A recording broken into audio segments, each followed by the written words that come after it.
Reaction शुरू करने से पहले एक ताजा खबर बता दूं कि चुनावी दौरे में भाषण के दौरान अमेरिका के पूर्व राष्ट्रपति डोनाल्ड ट्रंप पर शूट आउट हुआ। हालांकि ट्रंप बच गए, लेकिन उनके कान से खून आ रहा है। ये भी देखा जा रहा है कि वहां पर 150 मीटर दूर से उस पर निशाना साधा गया है। तो ये ताजा खबर था सुबह तक का। तो अब चलिए रिएक्शन पर चलते हैं।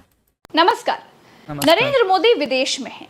उनके पीछे भारतीय जनता पार्टी में भीतर ही भीतर बहुत बड़ा ऑपरेशन शुरू हो चुका है। 2014 के मोदी के अपने इतिहास में कभी ऐसा नहीं हुआ कि मोदी के खिलाफ उनके अपने सांसद खड़े हो गए हों।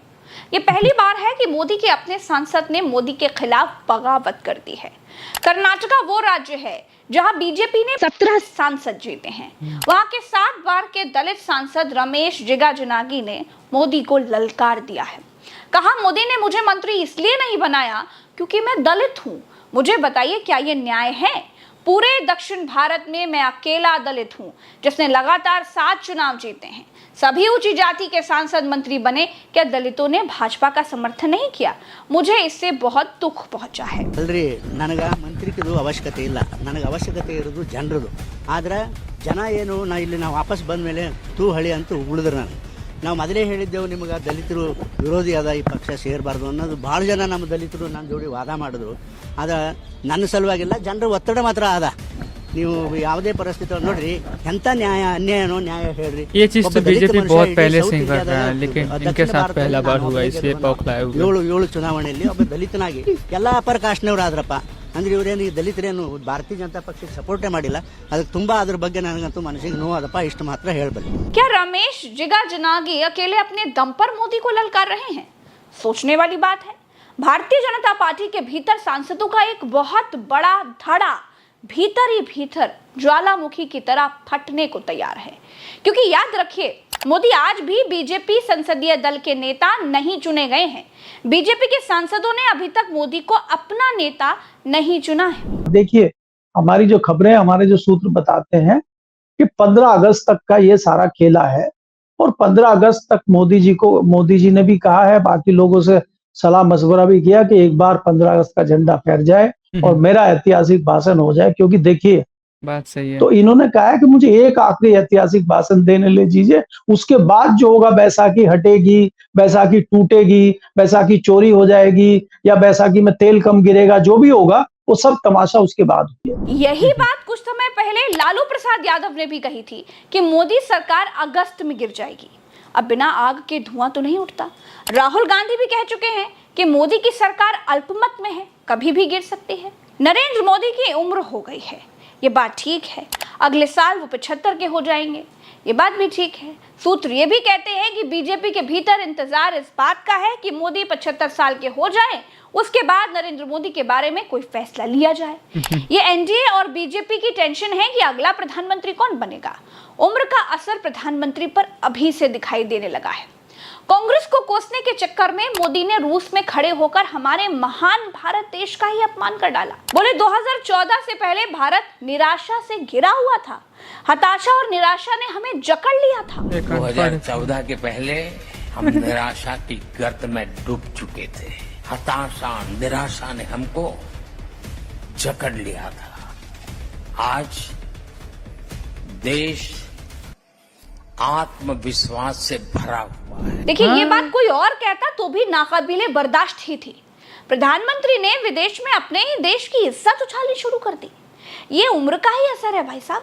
कांग्रेस ने चुनाव में जो सदमा दिया, उस सदमे से मोदी जी उभर नहीं पा रहे हैं।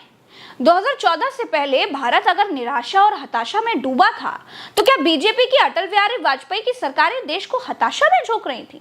क्या राम मंदिर आंदोलन हताशा में किया गया था? क्या मोदी गुजरात के मुख्यमंत्री हताशा और निराशा में बन गए थे? मैं बड़े खेद के साथ कहना चाहता हूं, दुनिया का कोई देश ऐसा नहीं होगा, दुनिया के किसी देश का मुखिया ऐसा नहीं होगा जो दूसरे देश में जाकर अपने ही देश को, अपनी मातृभूमि को इस तरह से लज्जित करे। और विडंबना ये है प्रज्ञा जी, 2014 से पहले के देश को वे कोसते हैं, तब ये भूल जाते हैं कि वे 13 साल इसी भारतवर्ष के एक राज्य के मुख्यमंत्री रहे थे 3 बार। वे जब 2014 से पहले के भारत को कोसते हैं तो वे ये भूल जाते हैं किसी देश में उनके पुरखे अटल बिहारी वाजपेयी 6 साल प्रधानमंत्री रहे, 3 बार प्रधानमंत्री पद की शपथ ली उन्होंने। इसी भारतवर्ष में 2014 से पहले मोरारजी देसाई से लेकर विश्वनाथ प्रताप सिंह, चंद्रशेखर, इंद्र कुमार गुजराल, एच.डी. देवेगौड़ा, कितने लोग गैर कांग्रेसी प्रधानमंत्री रह लिए। उन्हीं में से कुछ की मदद से आप सरकार चला रहे हैं। मोदी जी, आज आप जो अडानी को बेच रहे हैं वो सब 2014 से पहले ही बना था। जो कंपनियां आज आप बेच रहे हैं वो 2014 से पहले ही बनी थी।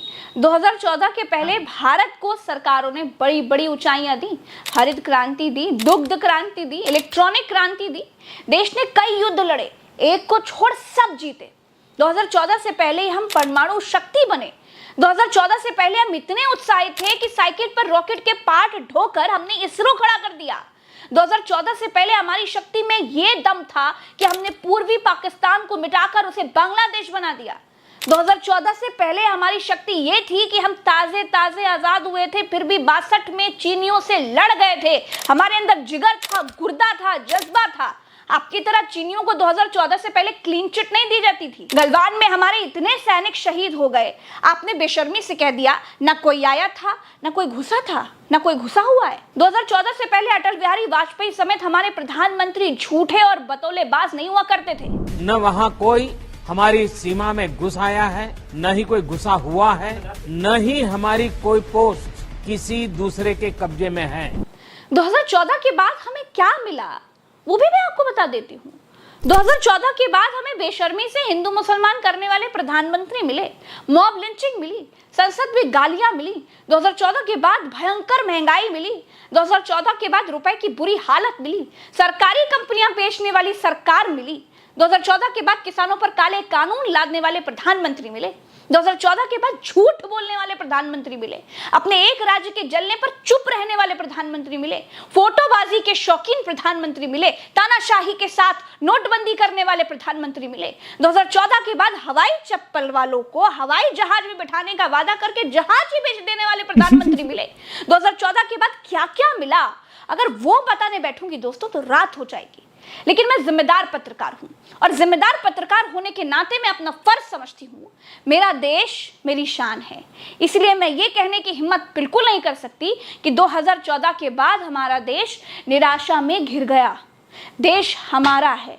तो इस वीडियो में इतना ही, मिलते हैं फिर अगले वीडियो में। ख्याल रखिए, मस्त रहिए। मैं हूँ Bhaskar Jaykar, signing off, bye. और हाँ, सब्सक्राइब कर लीजिए क्योंकि 15 अगस्त को मोदी का भाषण भी तो सुनना है।